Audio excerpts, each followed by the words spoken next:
Welcome back to the Mina Kimes Show featuring Lenny, the only NFL podcast. One of the hosts here is Can, and thinks dinner time. That's Lenny. I'm Mina Kimes. He only eats canned food. Get at me, sponsors. I am really excited because we are starting our division previews today. And I'm starting with a friend of mine who has not been on the podcast. This is so exciting. She's the perfect person to preview the NFC North because, well, she covers the NFC North for Fox Sports. She is Carmen Vitali. Carmen, thank you so much for joining the show. Thank you so much for having me. This is so much fun. And just even the mention of Lenny, I'm like, oh my God, am I fangirling? I'm fangirling over the dog already. So it's super exciting. Before we get started, you were on, I feel like on the Bears beat before, or how did you come to cover the NFC North for Fox?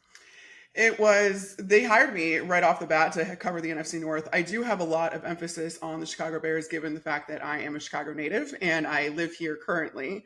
So it's just one of those things where you're within proximity of the team. But this is the division I grew up watching, and it's been really cool to have my career come full circle with Fox, where I get to cover these teams now because I was with Tampa Bay for so long, for 6 years. That's and right. They were NFC Central rivals, but like I didn't have any connection really to the Buccaneers or their fan base. I grew to love and still love them very, very much, but this has been really cool to get to be around all these teams. That is how I came across your work. I can't believe I forgot that you used to work for the Bucks, and I read a few pieces you wrote for Buccaneers.com, and they were excellent. I thought just really comprehensive and insightful. So the NFC North is lucky to have you, and I would argue you're lucky to cover the NFC North because I think this is an exciting time in the division. I think all four of these teams are legitimately interesting, different expectations for the season, and I think if you were to power rank them, actually you'd probably have quite a difference of opinion in how these teams fall. Maybe we can try that at the end. Okay. Yeah, you don't have to, but we can kind of. Well, no, we can talk about it. Yeah, well, I feel like with the departure of Aaron Rodgers, and his ayahuasca-fueled seasons, according to him, it feels open. But I say that, and they didn't even win last year, so that's dumb. The Vikings won, and I think everyone kind of, obviously the Lions knocked them out, which I felt like was a real kind of changing of the torch moment. Even though the Lions, pardon me, didn't make it. It was, anyways. It's just a lot of change right now. Yeah, so I it's exciting. I think all four fan bases have reasons to be excited for this season, and positive sentiment going into it. I actually wrote something for Fox Sports. I wrote a whole series of the case for each team to win this division, because I think each of them have a strong case to say, wait a second, we have this, this, and this. How is that? That's not worse than what these other guys have. So this division is just completely wide open. Nothing would shock me when we're fast forwarding to the end of the season as far as the results of all of this. I'm glad you brought up the changing of the torch, though, because I predicted the Lions ending up winning this division for a series that we did with Fox. But the reason I did that was literally because of the Week 18 game up in Lambeau Field and the Lions beating the Packers to keep them out of the playoffs. The Lions had nothing to play for at that point. The Seahawks had won. Your Seahawks had won at that point, so they knew that they were out. And they just decided that they were going to go up there, and if we're not in the playoffs, guess what? The Green Bay Packers aren't going to be either. And that sold me on this team right off the bat. I was like, my petty kings. Yes. I just appreciate it so I mean, gosh, much. No greater reflection of the culture and change in that team than going up and winning with no reason to win. I think it was why... I'm a Seahawks fan, so I was annoyed by the schedulers. I was like, this is not fair. But if there was one team that we thought might actually play their hearts out, it was Detroit, who are the favorites going into the year. I agree with you. I think you can make a case for all of these teams to either win the division or be a wild card team. So let's get into it. Let's start with the Bears, because you're in Chicago. Yeah. You know this team very well. So very active offseason. We've talked about it a lot. So let's start with the offense, because so much of this offseason seems to have been about basically building a better infrastructure around Justin Fields. And also, notably, it shouldn't be overlooked, signifying that they believe in Justin Fields because they had the number 1 overall pick. They did not spend it on a quarterback. They went out and they traded for DJ Moore. So I guess let's start with Fields. You know, you're around this team a lot. You've talked to the coaching staff. I think with him, there's always this question of, okay, last year he was this absolutely electric runner, but passing, his numbers were not very good. He was very inconsistent in certain ways. But how much of that do we put on the offensive line, the lack of weaponry? Where is, like, internally, what are you hearing with regards to that balance of like accountability versus bad situation? And what are people seeing in him now with improved circumstances? You're going to get the coach speak every single time. But in this case, I think that it was very clear that the coaching staff felt that the onus was on them, that there was just not enough for Justin Fields to work with. It was, again, his second system in second year. He has never gone into a season captaining an offense that he has been in before. This is the first time he's going to be able to do that. Wow. And like you said, the offensive line was a revolving door. He didn't have weapons to throw to, even if he had had time to throw. So the coaching staff was very candid and kept kind of reiterating, we're not putting him in position to make plays at this point. He's bailing us out. He is the one using his legs. And we saw that all last season. I mean, he broke the rushing record. And he also said, though, that that's not something that he wants to continue. He doesn't want to keep rushing for 1,000 yards every single year. But when you have that dynamic of a quarterback, obviously that factors into the scheme. So what Luke Getsy, their offensive coordinator, is going to try and do this year is create an offense that utilizes Justin's legs, having him factor into the run scheme, making him part of that running back by committee type of approach to the season, while also being able to surround him with continuity on the offensive line, weapons that he can actually throw to and rely on, experienced weapons like DJ Moore. And now you've gotten rid of any excuse for Justin Fields. You've given him all the tools. You're tailoring this system for him. And if he doesn't succeed this year, then you'll know this is the telltale year before they have to pick up his 5th-year option if he's going to be the quarterback of the future. That's what the focus of this offseason was for Ryan Poles, was to make sure that Justin Fields has everything he needs to be successful, because that didn't happen last year. And so they can make a decision on him. Yeah, I think that the timing of it works out. Although it does remind me a little bit almost of like New York with Daniel Jones, where it was, they're a little bit ahead of schedule because it's only, it's been 2 years. So this is year 3. But I think with regards to the ways his game needs to evolve, it's a little tricky because there's kind of a balance here. Like, clearly he needs to throw the ball quicker. 3.12 time to throw last year. This was something that was a concern in college, I think. But you also want to balance that. Like, his time to throw is always going to be a little bit high because he does extend plays with his legs. He was excellent throwing on the move last year, 9th in QBR on designed rollouts. That has to be a part of his game. So there are going to be aspects of it that make those numbers somewhat inflated. But you want to see him not have to wait for guys to get open, to throw with anticipation. I think the area where you'd really like to see him improve is the accuracy on like that 0 to 10 yard range, because the deep stuff, that to me is about the receivers. Okay, great. We've got a better group now. Even the guy, Tyler Scott, who they drafted this year, combined with DJ Moore, like this, I giving some depth behind Mooney. I feel good about the downfield throwing game. Justin Fields is an incredible downfield passer. Intermediate, he was actually pretty decent last year. It's really like on the easy stuff. It's the, I want to see him check it down. I want to see him more accurate on like an RPO game might be nice, that is functional. And I think if he can improve, it doesn't even have to be like a massive improvement, but if you see some of those things tick up a little bit, that coupled with the floor that his rushing gives you, you feel good about the trajectory of his career. Yeah, listen, the expectations for quarterbacks in this town are not high. The Chicago Bears have never had a 4,000-yard passer. They're not even asking for that out of Fields. For Fields to be the best quarterback that the Bears have ever had, the bar is the floor. Like if he sniffs the 3,000 yard passing season this year and keeps his touchdown to interception ratio in a good place and takes care of the football, then that's all you need to get this town to get get the support. And dude, they're already behind him. Like when people were talking about the possibility that they might trade Justin Fields or move on from him, Bears fans got so mad. I have never experienced anything like it. And I grew up in this market, but seeing it from a reporter's perspective, I'm like, the optimism coming from Bears fans as to Justin Fields becoming this world-beating, NFC-leading quarterback is insane. There are so many people out there that legitimately believe that this is the year it's going to happen.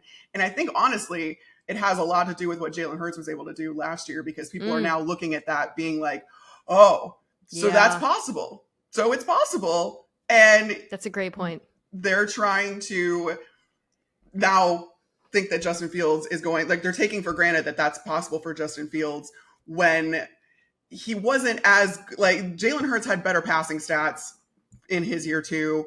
He had, like, his floor was a lot higher than what Justin Fields has shown us so far. Yes. But again, he gets DJ Moore just like Jalen Hurts got AJ Brown. Yeah. And now it's like, all right, can that one receiver, can that one player make that much of a difference?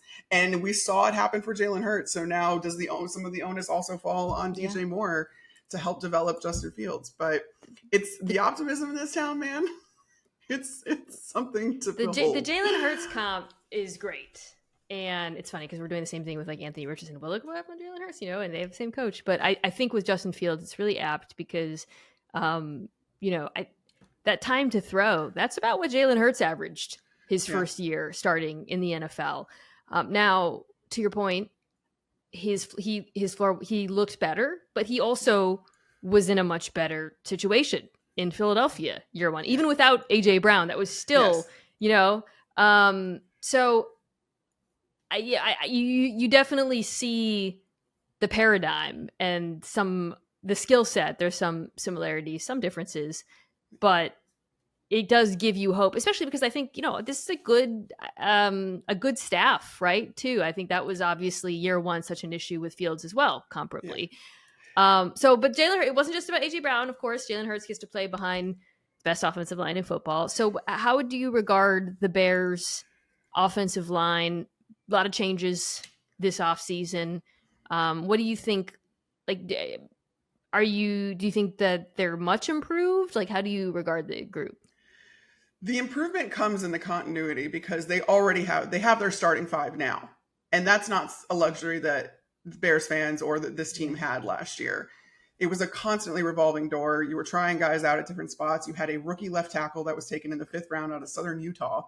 And he played every single snap for you, which is great. And I can't stress enough how much of an accomplishment that is for Ryan Poles, drafting a guy, picking a guy out of literal obscurity to have him be your starting left tackle. But he had to take his lumps. And I think there was also a mentality of the fact, well, Justin can get himself out of trouble. So we can play around with the offensive line, whereas obviously that's the unit that you need continuity on.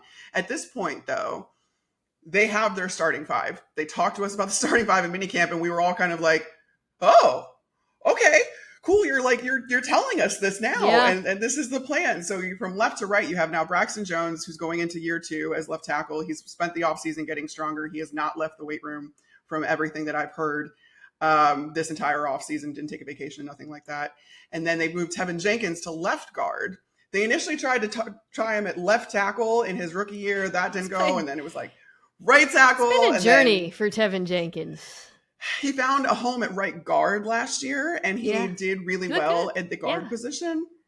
But I think they brought in Nate Davis from Tennessee now to occupy the right guard spot. So Tevin Jenkins is now left guard. You've got Cody Whitehair starting center, who has over 4,000 snaps at the position, despite the fact he was playing guard last year and had for the last couple seasons. You have Lucas Patrick kind of in the mix there, but it doesn't sound like it's too much of a competition. It's really Cody Whitehair's job, but they're making sure that Lucas Patrick is ready to go if something should happen to Cody, because Cody had injuries last year. Lucas Patrick had injuries last year that really stunted Justin Fields and his understanding of the offense. Nate Davis, the newcomer on right guard, and then you have right tackle. You have their first round pick, Darnell Wright, out of Tennessee. who I think a lot of people were surprised to see that he went that high. But Ryan Poles worked him out personally. He flew to Tennessee and he had a workout with him. And Ryan Poles, being a former offensive lineman himself, I trust his evaluation of offensive linemen. If I don't trust anything else, I trust that evaluation. So they finally have that continuity. And now Justin can continue to build a rapport with his center, and his center is experienced. I think that's the biggest part, and why this line seems so much more improved to me is if he stays healthy. Cody Whitehair has experience at center. An experienced center can absolutely take so much off of a quarterback's plate, right? You can make the checks. You can make the IDs for Justin. You can tell him what he's looking at. You can identify the defense for him, which a lot of centers do. Especially if you've got a young guy behind you. So that, I think, is going to be I'm an offensive line. I just love offensive linemen. I'd like that they're so underappreciated, and I root for the underdog every time. So that particular relationship, though, I think a lot of people take for granted or really don't understand how crucial and important it is. So Whitehair, Fields. Yeah. It sounds good. I mean, on paper, it's like, all right, everybody's role sounds good. You've seen either decent play or promise, or, in the case of Wright, experience from all of these guys. Like it figures to be a much improved unit. Last year, a lot of sacks. I think the highest sack rate in the NFL. A lot of that's on Justin too. But they were actually a very good run blocking group. Finished 11th in adjusted line yards, and I expect the rushing attack to continue to be very good, even with the departure of David Montgomery. I am a big Khalil Herbert fan. I also am a Khalil Herbert dynasty owner, so I'm like, come on, let's keep that starting job. It's wishful. But it's wishful. The advanced metrics really like him. Led all running backs in rushing yards over expectation per carry, on fewer carries than Nick Chubb, who has had more than 200. But and the question is, okay, well, he was third in rushing DVOA. Can he be a bell cow back? There were 3 games where he was the starting. He had more than 15 carries with Montgomery's injuries. And in those 3 games, he averaged 6 yards a carry. I think he's quite good. I know that they added some depth at that position behind him, but I am not worried about this rushing attack taking a step back at all. No, I'm not either, because if he did all of that while wrestling carries away from David Montgomery, because it wasn't just an injury, he did get some work just on top, especially on third down. He's very versatile. He can catch passes out of the backfield. He can be your 3-down back. That's something that Matt Eberflus has been very effusive in praise of, that he can do it all, but he's also not going to have to. You have Deontay Foreman, who, again, is very versatile. And then you go out and get a guy like Roschon Johnson, who the interesting thing about Roschon is, yes, he was behind Bijan Robinson, so he's somewhat of an unknown at Texas. But what he was asked to do, because he was behind Bijan Robinson, was pass block. That is not a skill set that most running backs coming out of college have. And now you can factor that into this rushing game in Chicago, make that transition seamless, maybe have him come in on some third down situations when it's, when he needs to pass block or even catch. He's a good receiver for all we have seen of him. So every single back in this room has so much versatility, and you can get so creative with that. And then again, adding in the fact that your quarterback can act as a running back, like not just a mobile quarterback. Justin Fields was the most explosive runner in the NFL last year among quarterbacks or running backs. So which will always help your run game overall. Exactly. Running too. So having a defense have to, especially imagine like trotting out 2 backs into that, onto the field, having Justin Fields being the run threat that he is, as a defense, how are you supposed to defend that? Yeah. So it creates a lot of math problems for defenses. And then when you actually have a functional passing attack, they should be able to benefit from all those single high looks and stacked boxes. I had a coach tell me that he thought Roschon Johnson was like the most underrated back in this class. So we'll see if he better not take snaps from Khalil Herbert as the dynasty owner. Not worried about the rushing attack. Very excited about the offense. I am, however, worried about the defense. And this is where my pessimism is going to kick in a bit. This is a defense that was flat out terrible last year. 32nd versus the pass, 30th versus the run, 30th in opposing QBR, 31st in pressure rate, 31st in sack rate, 30th in yards after the catch or reception. You get the idea. They did make some changes, spending a lot at linebacker, which I want to get to in a second. And, adding some draft picks. But this defensive front, it's not, it's bad. It's really bad. And I keep waiting. Let me ask everything. Okay, so right now we're looking at DeMarcus Walker, who has been decent when he's been healthy, but health has been an issue. Yeah. On the inside, Andrew Billings, Justin Jones, Zach Pickens, and Gervon Dexter are the guys that they drafted. Yeah. And then I guess Travis Gibson maybe rushing the opposite side. So, Carmen, my assumption was that they were going to sign someone else. It's June. Like, where are you? What are you hearing? What are you feeling? What are you believing with regards to this pass rush? Because frankly, what pass rush would be my question. It's been pretty much radio silence as far as if they're going to, because guys like, Yannick Ngakoue is still out there. I've made that point a bunch of times and you have the money. Justin Houston. You have the money to go out and get these guys too. I think they're still like $40 million under the cap. Wow. But it's one of those, I know they still have the most cap space in the league. And it's one of those things where it's evident that they're still trying to build from the inside out on this defensive front. And they want to have this rotation of players on those interior spots. And that was the thinking behind taking 2 defensive tackles in the 3rd round.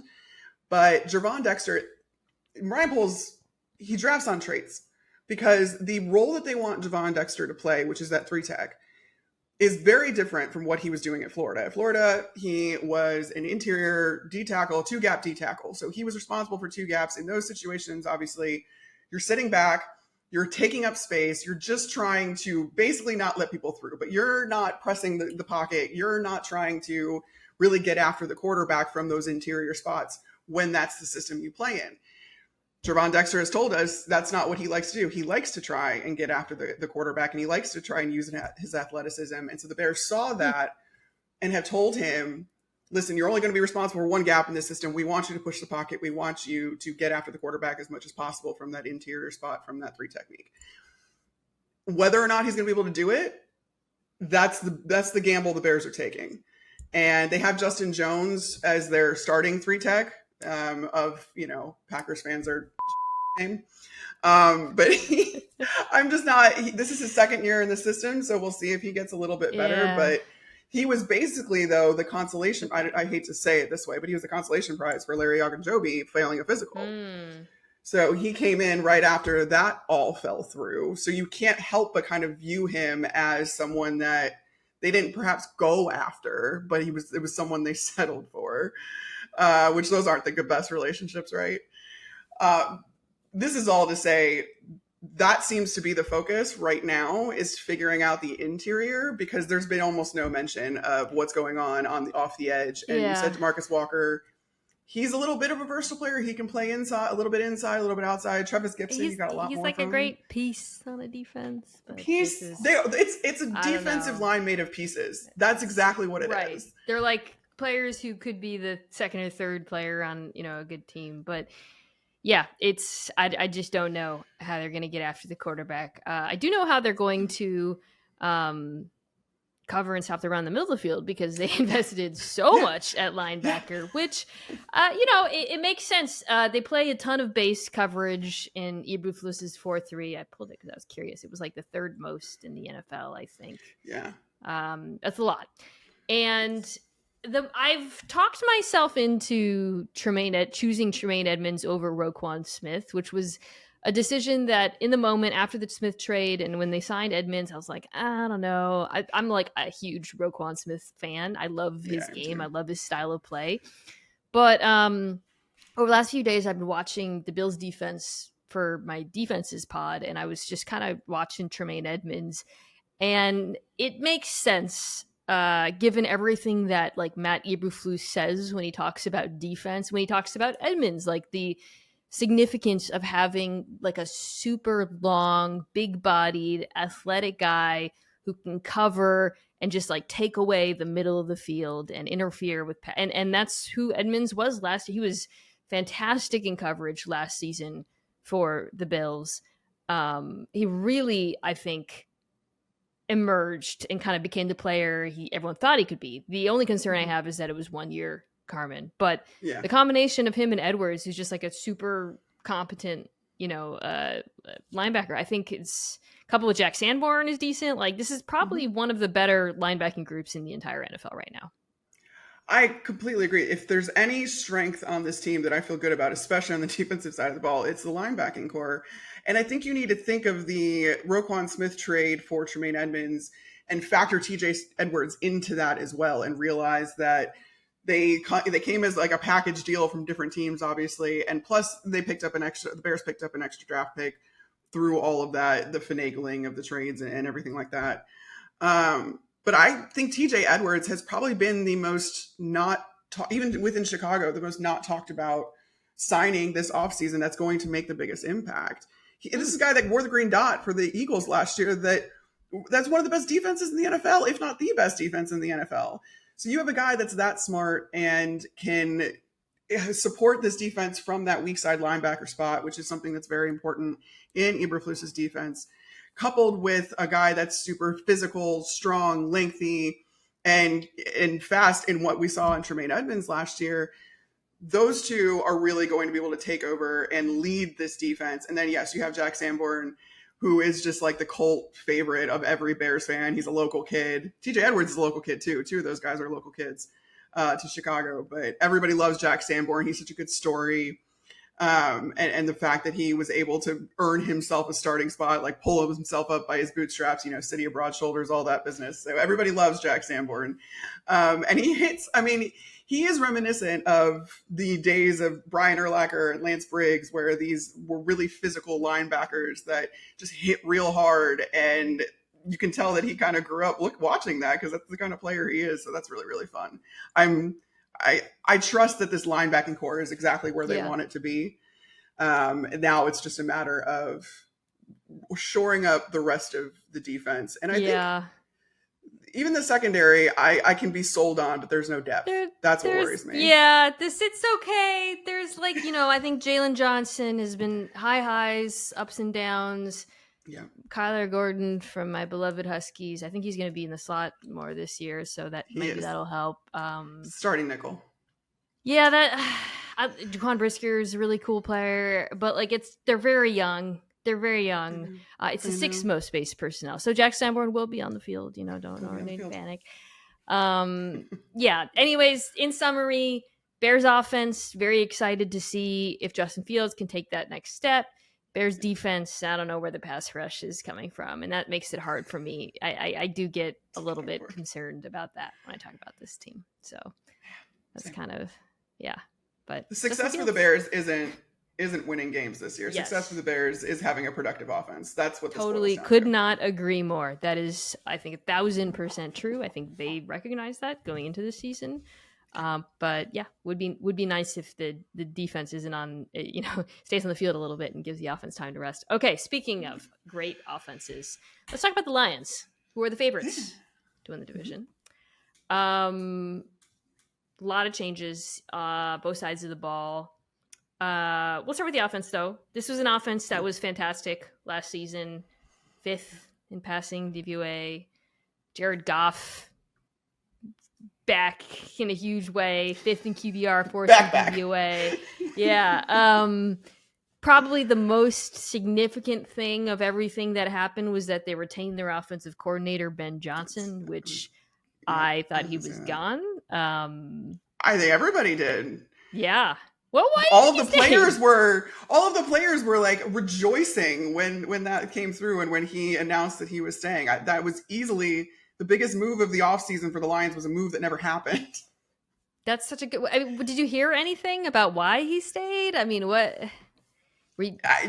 Honestly, everything that he said was just that he really believes in what this team is doing, and it goes back to that culture that Dan Campbell has instilled. I mean, I was in that locker room when they were losing, like early on in the season.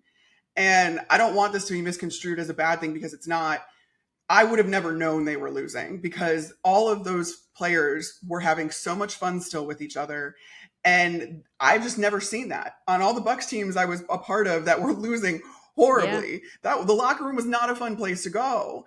And when you have the belief that these players have in Dan Campbell, and and the belief that his staff has in the players in turn, and it's just a really good culture that he's built there, and it's something that's not quantifiable, but nevertheless it's extremely important to having success as a team. And when they started to turn it all around, I mean, you couldn't tell those guys anything. They were having even more fun than they were obviously when they were losing. So when you're a coordinator and you feel like you're on the cusp of doing something really cool, it makes sense to me why he stayed, and the fact that it seems like they're kind of giving him the things that he wants and the tools that he needs to come up with something really creative. Because the way that I've just fallen in love with watching his scheme and the way he's able to exploit defenses and identify areas of weakness within them. I mean, he's playing chess. He's doing all of that and setting people up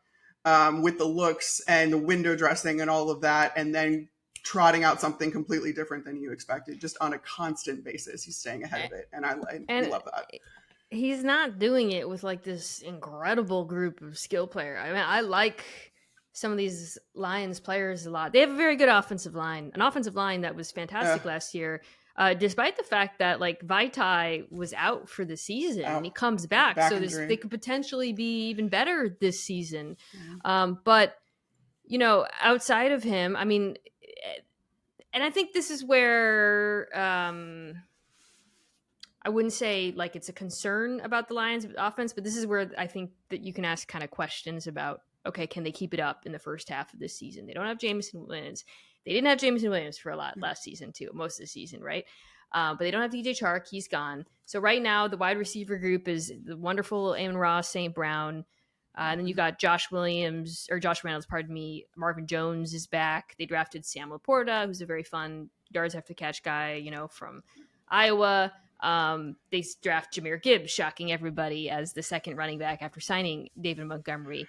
So you look at that group and you're like, okay, like I can see how they can be an efficient offense, how they can attack the middle of the field, but is there anyone who can win outside? Like I kind of think Ben Johnson's work's a little bit cut out for him, which isn't to say that they won't be efficient on offense. I just don't think it's necessarily going to be super easy for him.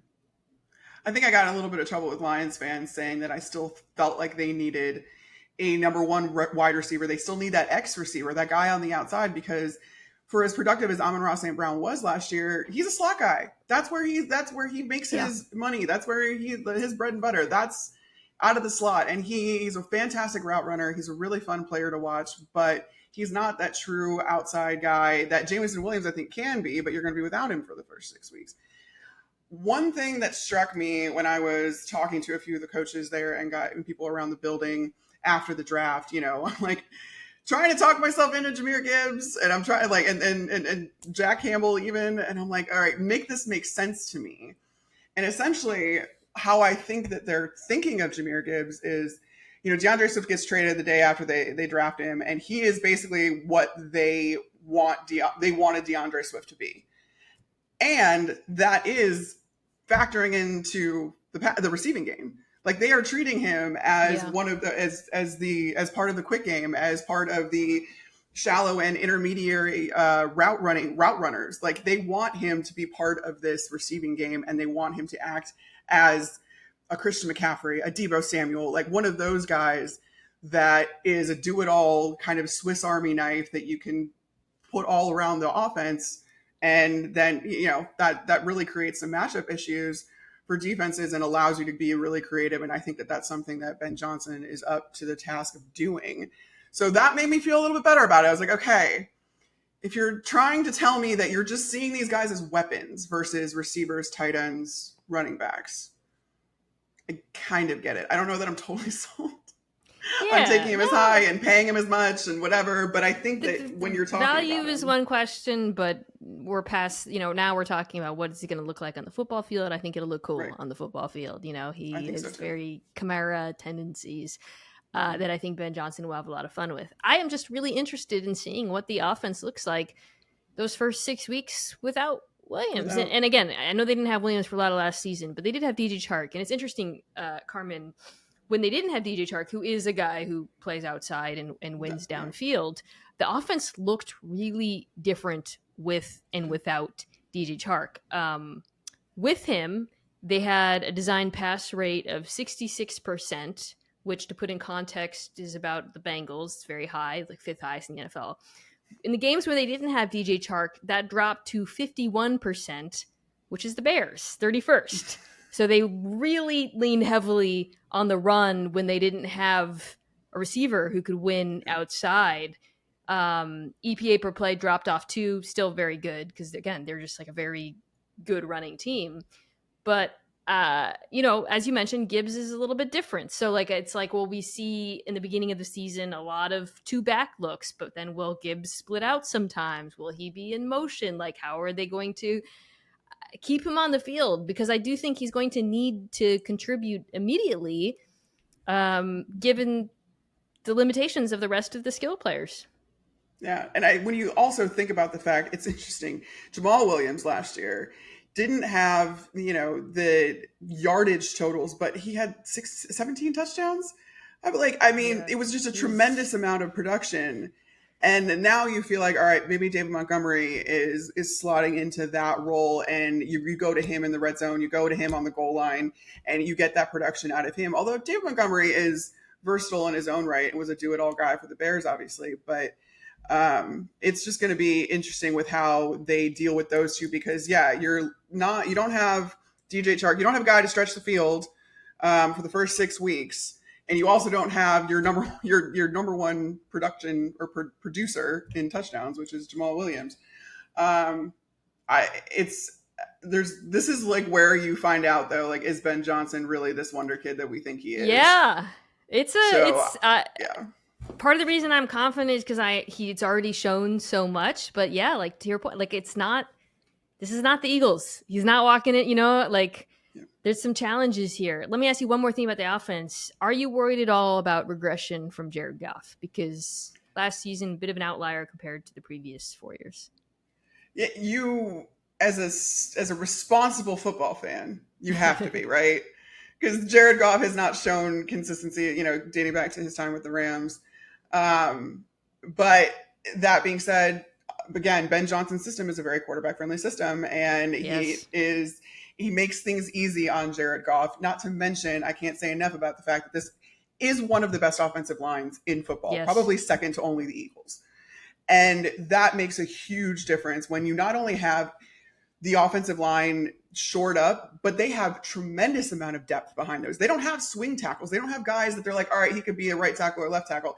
They literally have a depth chart on this inflated roster, too deep, of different guys at every position behind the offensive line, which is that's not the norm at all. So they continue to invest in their strengths, and they know that that's their strengths. And I really respect a king who understands that everything begins up front, and that is Ben Johnson, and he knows that he can make things easy on Jared Goff if Yeah. he has those guys up front. So It's a great group. It And is. like it's Vitae back, as I talked about. It's like kind Right. of slept on. And they in signed some Grant circles. Glasgow Yeah. too. So even if Yeah. Vitae Good player. isn't the player that you need Yeah. him to be coming off the back surgery, you have the depth. It's just Yeah, mwah. no, it's one of those things where like I look at Jared Goff and I'm like, all right, if the situation's bad, I don't believe in you. Sorry, like if this offensive line lost players, I would probably lose faith in Jared Goff. Yeah. If I thought that they weren't able to have such a successful play action attack because of they're winning, they have a good run game. I mean, Jared Goff is still a play action merchant. His numbers with and without reflect that. I would be worried, but I'm not worried about those things, or not really worried. You never know what happens with injuries, because I think the circumstances are still going to be very good around him. And we have seen when the circumstances are good around Jared Goff's a good quarterback. So They have a not terribly contingency worried plan. about it. They have a contingency Yes, plan I too. know. I mean, they took Hendon Hooker, so Yeah, we'll see. that was a great pick for where they got him in the third Yeah, round. totally. I Like really loved it. the value. I do love that.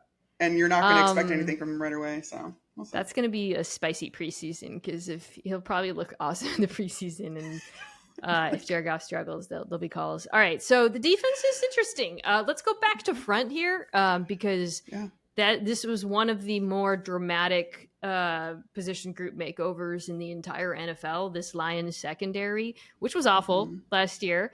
A little bit better in the second half of the season, mostly because the pass rush came alive in the second half of the season, and that really helped. Still not a good tackling team, not good in coverage. Ended up finishing 23rd against the pass and 26th against the run. So they go out. They sign Cam Sutton, who's a very competent corner, to a 3-year deal. They bring in Aaron Glenn, their defensive coordinator's old friend CJ Gardner-Johnson, to play the nickel. They draft Brian Branch behind him. They sign Emmanuel Mosley, who's a good player who's been injured. And then at safety, you've got Kirby Joseph, Aaron Rodgers' worst nightmare, and Tracy Walker. It's quite the transformation. I guess let's start there. Kind of, do you think it's enough? How do you regard the changes in this unit? Because it's going to look very different from last year. It's interesting because they run such an old school, that too high system, that I feel like a lot of teams have gotten away from favoring to put, one safety in the box at all times and have the one free safety in the back. But they're using it in such an evolved way, where in the way that they use offensive skill players as weapons, regardless of their actual positions, I think that's what you're seeing out of the defensive backfield too, in the sense that you have a guy Brian Branch is in that vein of Minkah Fitzpatrick, and he's that nickel safety guy that can really play a multitude of spots for you once he kind of understands the game and can play it at the NFL level and at NFL speeds and stuff like that. But you have CJ Gardner-Johnson, who again is just one of those guys that has played multiple positions throughout his career. Not that we want to take him out of position at all, but I think all of these guys, they're going to be able to do so many different things and present so many different looks in this backfield. I just think it's really funny how, that was the reason that the Lions didn't win in the beginning of the season, was because these guys were giving up just an exorbitant amount of yards. And they said, this year, that's not happening. We're not getting off to a slow start because of our DBs and our secondary. So I'm really interested to see what it ends up looking like, because I think it's going to be you're going to see some exotic looks. You're going to see some things that you haven't seen before. And if that can work in conjunction with the front and even with the linebackers, because linebackers factor into this pass rush too, that's going to be the key to this defense really being productive and really being something that Detroit can hang their hat on while the offense goes and puts up 35 points again. Yeah, I really liked a lot of these moves. I liked the cost of them too, and the contracts they gave out, the particular players they chose. I think Aaron Glenn's a very good coach, and I think he found a lot of players that fit his scheme. So I really liked what they did in the back end. I think up front is probably where I still have some questions. Aiden Hutchinson was good last year, Defensive Rookie of the Year. Yeah. But when I look at the group as a whole, I'm like, how good is this pass rush? How good are they, particularly on the inside? Yeah, I spotlighted Lim McNeil. I thought he had some good games, particularly the second half of the season. But, when you look at the group as a whole, Kaminsky, Josh Pascal, McNeil, Isaiah Buggs, Hutchinson, you got the Aquaras, James Houston, who was situationally excellent last year. There's a lot of good players. I'm like, are they great? Can they be great? I don't know. I think Hutchinson would probably have to take another leap, another step forward for me to feel really good about this group. They did draft Jack Campbell, who good coverage linebacker. I don't know how. I think he could have some, if he starts, which is a big if, I think he could have some ups and downs at the beginning, as rookie linebackers tend to do. But the front seven, it's not. Let me put it this way. I like the secondary more than I like the defensive front for this group. I agree. I do think that this is, again, a testament to the coaching staff, because they have gotten so much out of so little. And James Houston is a really, really great example of that. I mean, he didn't start till week 12 last year. And then I don't think it's a coincidence that their pass defense was better in the second half of last season as the pass rush came alive, like you said. Last 7 games that was, and he recorded 8 sacks, so he finished right behind Hutchinson with 9 sacks, who had 9 sacks. That's crazy. And it also speaks, though, to the versatility of the front seven, which is kind of the name of the game, I feel like, with them. It was interesting. Yeah. So when they drafted Jack Campbell out of Iowa, very dear friend of mine who plays now left tackle for the Buccaneers, Tristan Wirfs, I texted him and I was like, do you know Jack? Tell me about Jack. And he's like, you don't even know. He's like, I was so excited to have him go in the first round. I was hoping someone would realize like what a good player he is. He's like, and I'm like, okay, well, like, tell me. I'm like, coverage linebacker, that seems pretty rich. She's like, no, you've never seen him hit. And I'm like, oh. And like, this is coming from an offensive lineman, a 330-pound offensive lineman, being like, he hits like a Mack truck. So I'm like, I even asked some of the coaches in Detroit, I'm like, is it feasible that Jack Campbell isn't just a coverage linebacker and you brought him in to, be this like bite off your kneecaps type guy? And I'm like, as soon as Tristan told me all of that, though, I was like, oh God, he just sounds like a Dan Campbell guy. That's what this was. But the fact that he can factor into a pass rush, even from those coverage spots, is, and you saw that even from Alex Anzalone, from Malcolm Rodriguez last year, where, especially this was good. That was another reason when they picked him, I was like, oh, is Malcolm Rodriguez still get to play? Yeah, but I think again, it's you're going to have that rotation. I don't expect necessarily Jack to start right away, but all the reports I've heard from the coaches up there, he's like he's going to be a really good player. And I agree with you that the interior of that defensive line is my biggest question mark. Isaiah Buggs is the vet though, and he came back in free agency, decided to resign, and that was a big deal for them. So, I mean, the reality is, if the offense is anywhere close to how productive they were last season, the defense just needs to be averaged for them to win the division, because this is a defense that was just really bad for much of the season and then kind of figured it out near the end, right? But and I do think that they'll be vastly improved, largely on the strength of all those additions they made in the secondary. So I am optimistic about them. I am optimistic about this team. I think it is correct to have them as the favorites to win the division. But I do think the team we're going to talk about after the break could threaten. Find out who that is. Tickets to the game, merch, meals at iconic restaurants, stays at Caesar's Palace, all this can be yours when you bet with Caesar's Sportsbook. Win or lose, every bet earns reward credits, which you can redeem across the empire. Now, if you haven't started yet, register using code OMAHAFULL, and then place your first bet up to $1,250. If you win, great, keep those winnings. But if you lose, you'll get your stake back as a bonus bet. Swing into baseball season and catch all the action live and in person with Vivid Seats. Every crack of the bat, diving catch, and home run celebration can be experienced live. Vivid Seats, the official ticketing partner of ESPN, is offering you $10 off your first $100 ticket purchase with code MINA. That's code MINA. Download the app or visit vividseats.com today. Vivid Seats, experience it live. All right, we're back. Time to talk Vikings. Oh, the Vikings. Ooh. I wasn't sure where you were going before the break. Yeah, I could have gone. I actually think you could have gone either way. Yeah,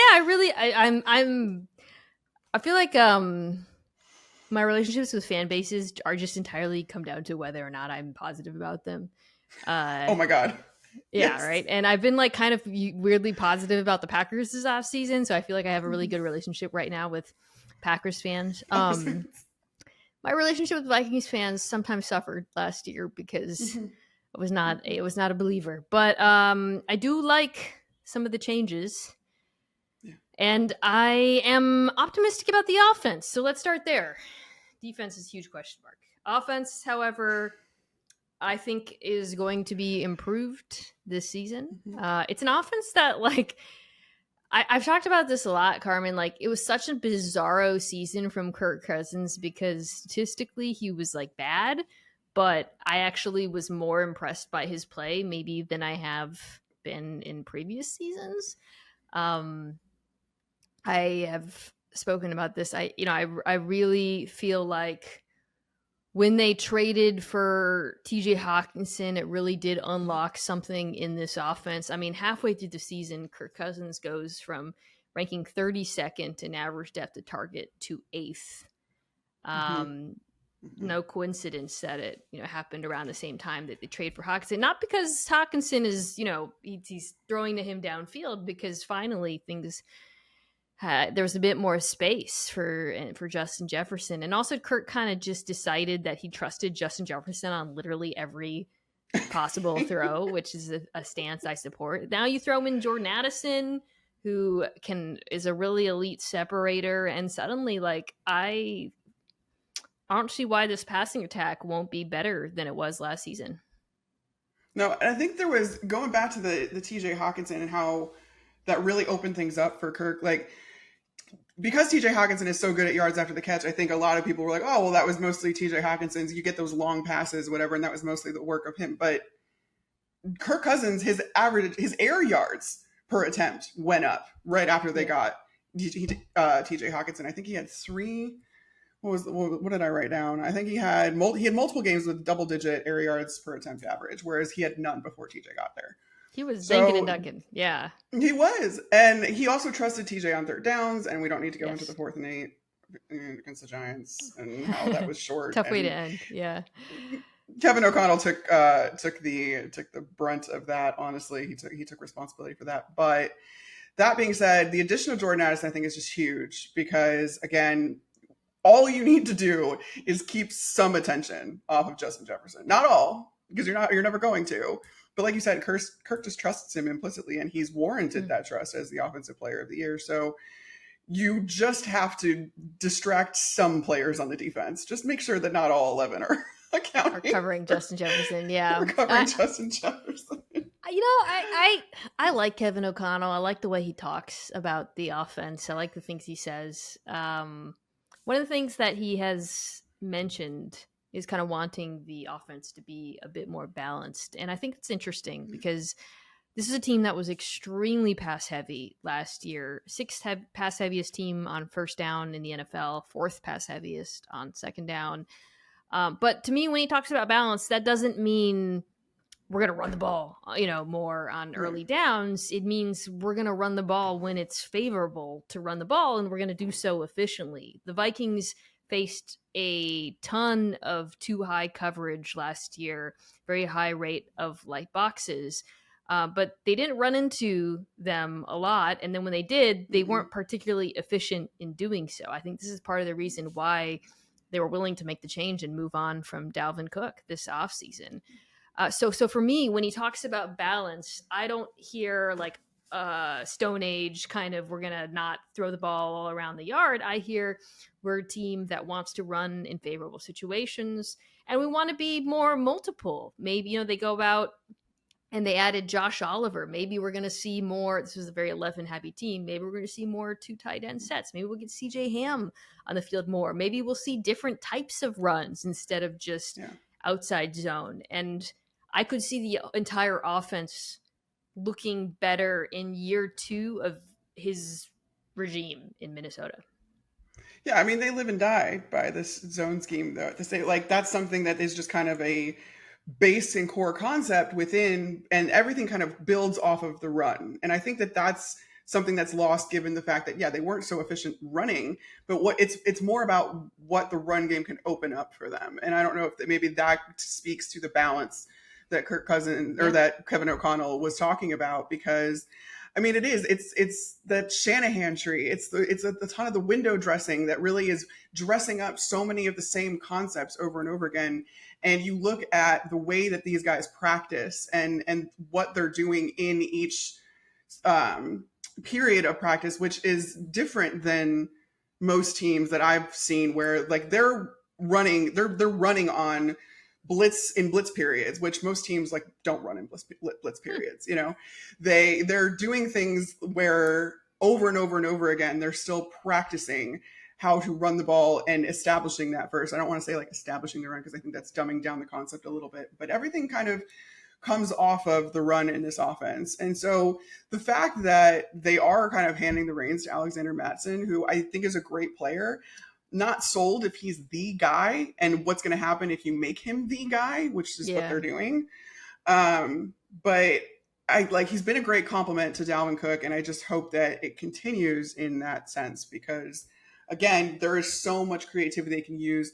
Minnesota fans are super behind CJ Ham in team intros. You should just hear the crowd absolutely roar when he comes on the field. And last year, I don't know. I didn't pull the numbers, but yeah, I feel like we saw him. It was an interesting moment in the NFL because I think fullback usage really rose for a lot of the really good offenses in the NFL. It's happening, Mina. They're trying to make fullbacks great again. It's happening. They also added Dwayne McBride, who I talked about as one of the running backs I liked ahead of the draft, who is very much a zone back. He hits that crease and goes and is a big, strong tackle breaking back. We'll see if he challenges Madison at all or gets some looks. I think the offensive lines, the continuity, a lot of continuity here. Tackle's strong, interior still a bit iffy, but I'm not. It's not a huge concern of mine. Yeah, I actually think they're underrated. I think their offensive line is underrated. I think that Christian Darrisaw, and it's mostly due to Christian Darrisaw. I think he's a top 3 left tackle in the league, and I don't think it's hyperbole to say that. The way that he moves and how athletic he is, he's so physical, and he's a total. And that's exactly what you want out of your left tackle. He has that nasty streak, and him with Ezra Cleveland next to him. I mean, the left side of the line is just completely locked down for the Vikings, which is, if you're going to choose between which side you want to be a little bit better shored up, it's obviously the left side. Garrett Bradbury is an interesting case for me because of the fact that when they were without him a couple games towards the end of last season, it was catastrophic. The amount of times that Kirk Cousins got sacked in Garrett Bradbury's absence was exorbitant, and I felt so bad for Kirk at one point. And it's not that I think that he's the best center, but when they're playing with the lead and when they're ahead of everything, he is what makes it be. He's what makes that unit run as a well-oiled machine. He uses his athleticism to his advantage, and he's really more built for kind of the play action game, those nakeds, bootlegs, all that kind of stuff. He's really not built to sit there and just pass protect. Like Christian Darrisaw is probably the only one on that line that can really hold up in that situation. So that's where these guys get into trouble, is when Kirk wants to hold the ball, and that's what you see. So yeah, but when it works, it works. And that's why I say that they're underrated, because if they are playing ahead of the sticks and they can be a little bit more aggressive from that line and Kirk can get the ball out quick, or they can run the ball a lot more, and they're not having to drop back and pass every down. They're good. They're really good. And I think that they can be a lot better as long as they kind of keep that in mind and they don't get behind. Yeah, I'm not. I agree. I know. I feel like Bradbury's like the subject of so much ire from Vikings fans. I know. But I think overall feel good about the offense right now. Defense is going to be one of the more fascinating plot lines in the NFL this year. I think a couple weeks ago I talked about, it was a couple weeks ago, Brian Flores, like this being one of the more dramatic philosophical changes you will ever see in professional football. So I was looking at this roster and I'm like, you can paint a picture where this all works out. Like this is a defense that was atrocious last year. I don't need to revisit the history, but let Neil Hunter back to form last season. Very fascinating contract situation right now. Yes. They sign Marcus Davenport, who I believe is frankly better at this point in his career than Za'Darius Smith. You really saw Za'Darius Smith play tail off at the end of the season, which is why I think they were willing to move on. Marcus Davenport, I really like him as a player. So that's actually a pretty if they're healthy, that's a dynamic 1-2 punch at edge. On the inside, bring Jordan Hicks. Okay, Brian Asamoah played a little bit last year, but maybe he takes the leap maybe all of the young players, Andrew Booth Jr., Lewis Seen, who I really liked in college, Caleb Evans, who played a little bit, Mekhi Blackman, who they drafted this year. Maybe they're all awesome, but it's just such a freaking mystery. Because the best case scenario for this defense, other than the edge rushers, is so predicated on young players developing or playing well, or I just don't know what to say, Carmen. Like I don't know. Like, what do you think? What are you hearing? Because there's such an unknown quantity. This is what gives me optimism. I went back and I looked at Flores' defenses in Miami, and I even went back to the Patriots when he was linebackers coach. He took the Dolphins from his very first season in Miami. They were dead last in sacks. They had the worst pass rush in the league. They were absolutely anemic. In 2 years, he took them into the top 5. And he did it without a single player reaching double-digit sacks. And that was what was interesting to me, because I was looking at this personnel saying the same things you were, being like, well, they're young, and I just don't see enough there. And I'm like, Danielle Hunter and Marcus Davenport, if Danielle Hunter stays, and plays and all that other stuff, I'm like, okay, I could talk myself into that. But I don't see a blue chip pass rusher coming off the edge or from the interior, wherever. And then I realized that Brian Flores has never needed that to have a very effective pass rush. And the way that he's gotten so creative in who he brings and how aggressive his schemes are from all 3 levels of the defense. I mean, I think I was going through the numbers, and you're talking 13, 14 guys are getting sacks throughout a season. And so you're like, okay, clearly. And then 5, 6, 7 of them aren't guys along the defensive line. So that's what kind of gives me hope with this personnel. And again, you're shifting this entire system. It's very stark, very different from what Ed Donatel was trying to do last year. Emphasis on the try part. And I just think that Brian Flores is going to be able to be aggressive despite the lack of personnel. And I wrote about that actually on foxsports.com because I was so intrigued by that.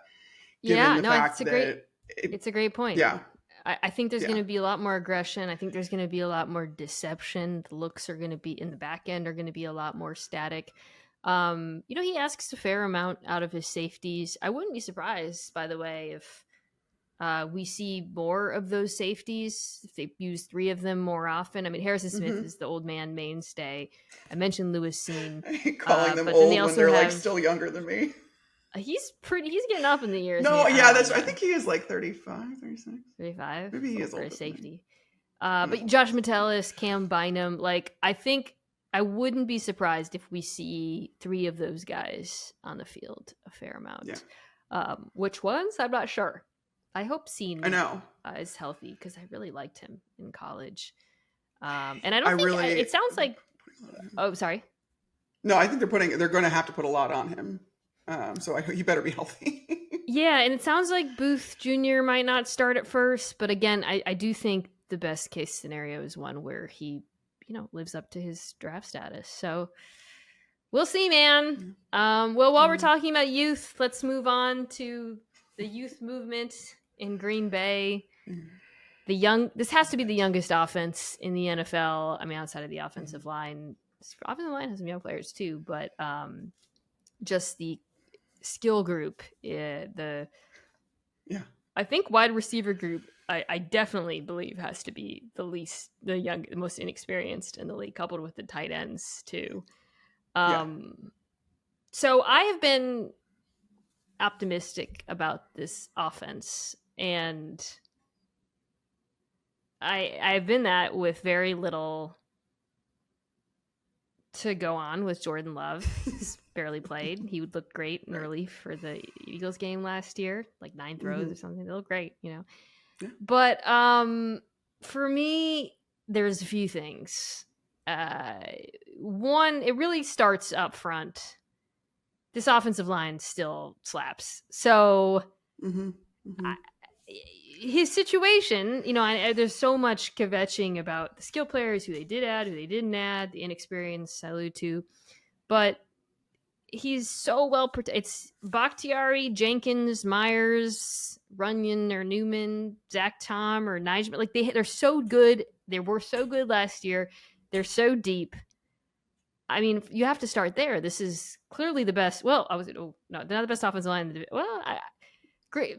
Detroit's probably better now, but they're close. They're close. I mean, they're a top 10 unit in the NFL, maybe top 5 or 6. Yeah, that's assuming the health place to start. That's assuming the health of David Bakhtiari. And again, Elton Jenkins, although he held up last year for the most part, but Bakhtiari hasn't had a full season in 3 years.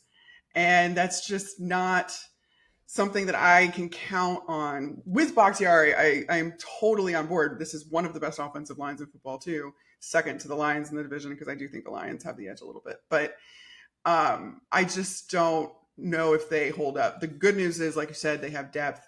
Zach Tom completely just revamped his entire body. Like, he redid his entire body. He's so much bigger. He's so much faster, or not faster, more physical. He's just kind of like bulked up, but in a good way. It's not like, I've been eating whatever cheese curds all day. Wait, it's like it's muscle, and he came after that right tackle spot with a vengeance. And kind of wrestled it away from Yosh Nijman, who was there for a lot of last year, took his lumps too. There was some issues and all that kind of stuff. Although I think Elton Jenkins was right tackle last year. No, I'm getting They confused. were moving him. They were moving him around. Guard. Yeah, I know. I'm like, very good guard. Put him back next to Dave. Let them just run together. They like being by each other. Elton Jenkins is one of those freak offensive linemen, though, that ruins it for the rest of them, because he can switch sides just pretty seamlessly and effortlessly. And I think that he's probably the only one that can do that as easily as he does. And but that being said, yeah, Jordan Love is coming into such a good situation. Like, you have the offensive line, you've got the running game to lean on, and one of the best running back tandems in the league. And yeah, sure, you've got some youth along, your receiving core and your tight ends, but then you look at the other side of the ball real quick, and it's like that side of the ball has 8 first-round picks on it. Yeah, and you should be able to lean on your defense to be able to stay on the field or get you the ball back. Dude, Christian Watson also looked really good in the second half of last season. He did. I'm a believer, and I wasn't. I liked him a lot in the Senior Bowl, but I was like, I don't know. Can he really be? What's he going to look like in the NFL? He hasn't really ran a full route tree. I thought he looked awesome. I mean, he truly, to me, has number one receiver upside. I like all these receivers together. Like, they all have really different skill sets, adding Jaden Reed in the slot. Romeo Doubs is more of that kind of possession guy you can use in the RPO game. I think it's like a fun group. Luke Musgrave, the tight end that they drafted, is like a freak. Doing really well in camp. Tell me about it.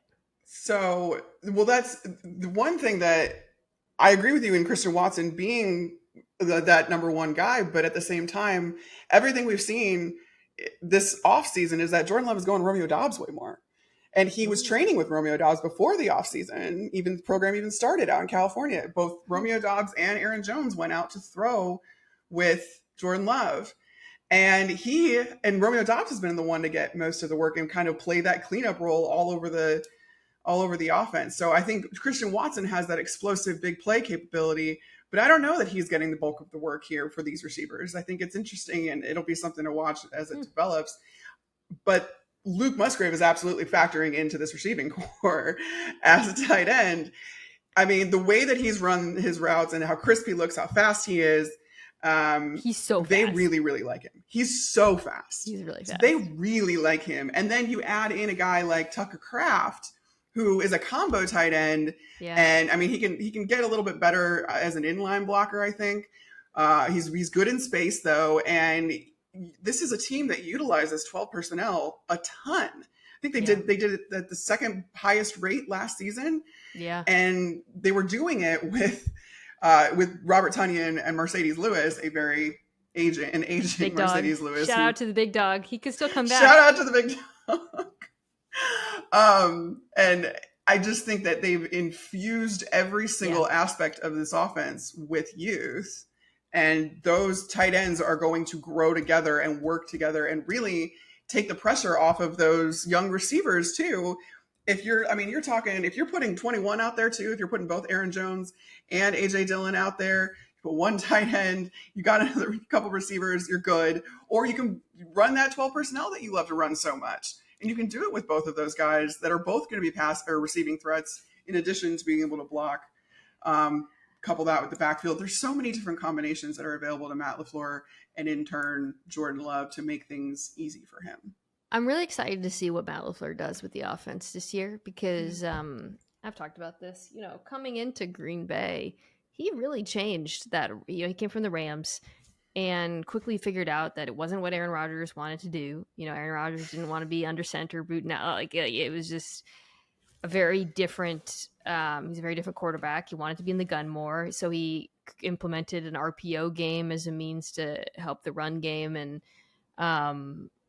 I convinced Rodgers to kind of buy into the structure of that offense. And now he's got a quarterback who's just like wildly different. So I'll be fascinated to see what does the RPO game look like? It's going to look really different with Jordan Love, who's of course also an option to keep himself.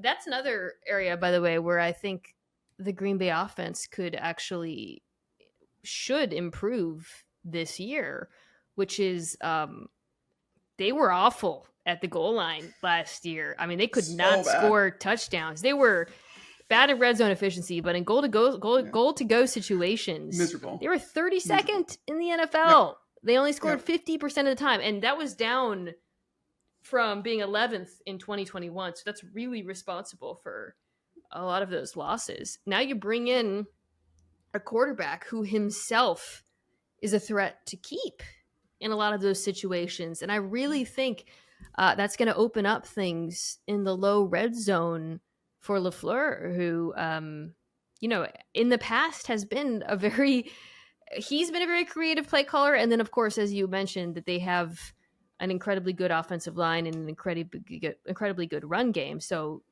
couple that with a quarterback can run, and it feels like they should be scoring a lot more touchdowns. I think there were so many ways that Aaron Rodgers limited them last year, because I didn't see when Devontae Adams left, and Devontae Adams was responsible for more of that target share than any one player for his team of anyone in the league. And their answer to losing him was essentially just trying to make up for it with Romeo Doubs and Christian Watson and still run. They didn't evolve. And that was so surprising to me last season, especially in the beginning, to not see them trying to lean a little bit more on the run game or utilize their tight ends a little bit more and do some things to kind of make up for that loss. Because I think in a lot of ways, the attitude was, well, we have Aaron Rodgers and he's one of the best at making something out of nothing. So he can carry this team. Rodgers then breaks his thumb. And as much as he wanted to downplay it, I mean, there's no doubt in my mind about how much that really did affect him. And the fact that he was up in interceptions and accuracy, and down in accuracy, I should say, this year isn't a coincidence. And so as much as he wants to downplay it, that factored into this. And he wasn't able to carry the team as he potentially would have, at least up until the NFC Championship game. But that's just completely. Yeah, right. So I think that now you have a quarterback that's totally bought into the system, like you were saying. He's got a different skill set, one that matches what LaFleur wants to do a little bit more. And he's also not the new kid on the block. He might be a first-year starter, but he's going into his first year starting 99% more prepared than anyone gets to be, because he's been in this offense. He's been around these guys for 3 years. And Tom Clements, the quarterback's coach, said something right after the transition essentially commenced, was that he could lean over to Jordan Love at any time over the last couple of years and be like, all right, defense is doing this. What are you doing? What are you doing? And he knew the game plan inside and out every single time. So he has the mental processing down. It's just now a matter of execution. And Matt LaFleur is now going to be free to make it as easy as possible on him with the tools that they have. Let's wrap with the defense, my mortal enemy. They're my mortal enemy because I constantly say they're going to be good and then they're not. Then they're not. Taking my lumps on this. They were a lot better in the second half of the season in certain respects. And they did lose their best pass rusher for much of the year, Rashawn Gary. So it's really a very similar group to last season. As you mentioned, there's a lot of draft capital invested on this side of the ball. And they brought back their defensive coordinator, Joe Barry, which was surprising, I have to say. I was surprised. Okay, so I gave you I did the optimist case for the Vikings earlier. What is the optimist case for this Packers defense in your mind? It's hard because, again, on paper, you have no doubts about this team.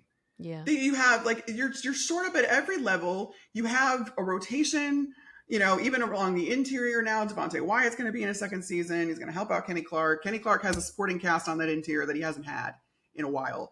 And then on the edge, I mean, I don't know that Rashawn Gary is going to be ready for week 1, but you hope that he's going to get into the mix there pretty quickly. Preston Smith is probably the most under talked about player too. He is just quietly a very solid pass rusher for this team. And then you get a guy like Lucas Van Ness, and it's interesting to me. I wasn't a huge fan of this pick. But again, I talked myself into it thinking that maybe he's going to be taking some snaps on the inside of that defensive end position in this base 3-4. So he's rushing from the interior. He was so much better at Iowa rushing in a straight line. I don't think he particularly has great bend. I don't know that he can use his hands super well. But if you send him on a straight line, hopefully you can get. He's very strong. He's that corn-fed Iowa boy. So if you can utilize him, and I think that his skill set then is best utilized inside. If you do that with him, then I see the vision. But it's just interesting to me that you can keep getting away with investing all of this draft capital in guys that you don't end up starting. Like Rashawn Gary was the same way before he turned into Rashawn Gary. Took him 12th overall. He didn't start right away. And now you take Lucas Van Ness 13th, and you're not planning on starting him right away. So I don't know that I gave an optimist case for this, other than the fact that this defense has so much talent on it. And you hope the talent living up to their potential. That's the optimist That's case. what it needs to happen. It's Devontae Wyatt, he came into the NFL as this pass rushing 3-tech. It looks so good at Georgia. Okay, he comes in, he makes an impact. Kenny Clark gets to play defensive end again, and he's got better depth around him. You got guys like Devondre Campbell, who was good, really good for a year, that he can go back, play up to that level. Quay Walker flashes.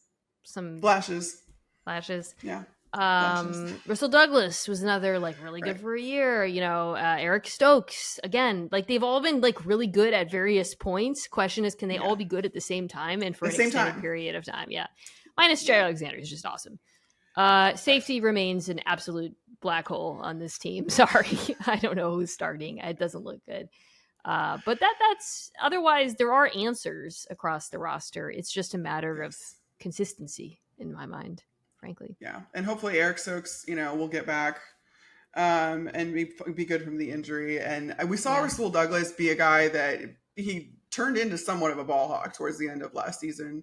And the secondary was taking the ball away quite a bit more towards the end of last season. So if you can do that again, and again, give Jordan Love as many opportunities as you possibly can to score some points, then you could be okay. But this defense has to live up to their talent level because Jordan Love has to be able to lean on them and not get so behind that he's trying to claw his way out, because he's just not going to be able to do that, I don't think, right off the bat. You could talk me into these teams finishing in any order. I will say after these conversations, Lions, Vikings, Packers, Bears, maybe? I don't know. I really don't know, man. You could Lions, Packers, Vikings, Bears. I've been very complimentary as far as I really think that this transition to Jordan Love is going to go well for the Packers. And if they do, you could definitely. I could see them finishing second. I could totally see it. I mean, the Vikings are this year's regression candidate for all the nerdy, obvious reasons. But as I've said, I do like that offense a lot. So I do too. All right. Well, we agreed on one thing. Lions are still our favorites. Carmen, you are one of my favorites. Thank you so much for joining us, guys. Check out Carmen at foxsports.com. You can follow her on Twitter at Carmen Vitali. It's just your name, I think. Carmi V. Carmi V. You have Carmi V. Born from Dickie V, actually. When I was first signing up for Twitter, Dick Vitale, Carmen Vitali, we spell our names a little bit differently, but it's the same thing, whatever. So I was like, was forced to sign up for Twitter for a class in college. And so I was like, all right, he's Dickie V. My dad calls me Carmi. Let's go with Carmi V. And it's just stuck ever since then. And now I have people that call me Carmi V in real life. And I'm like, I love it. Carmi V, Yeah. thank you so much for joining us. This was great.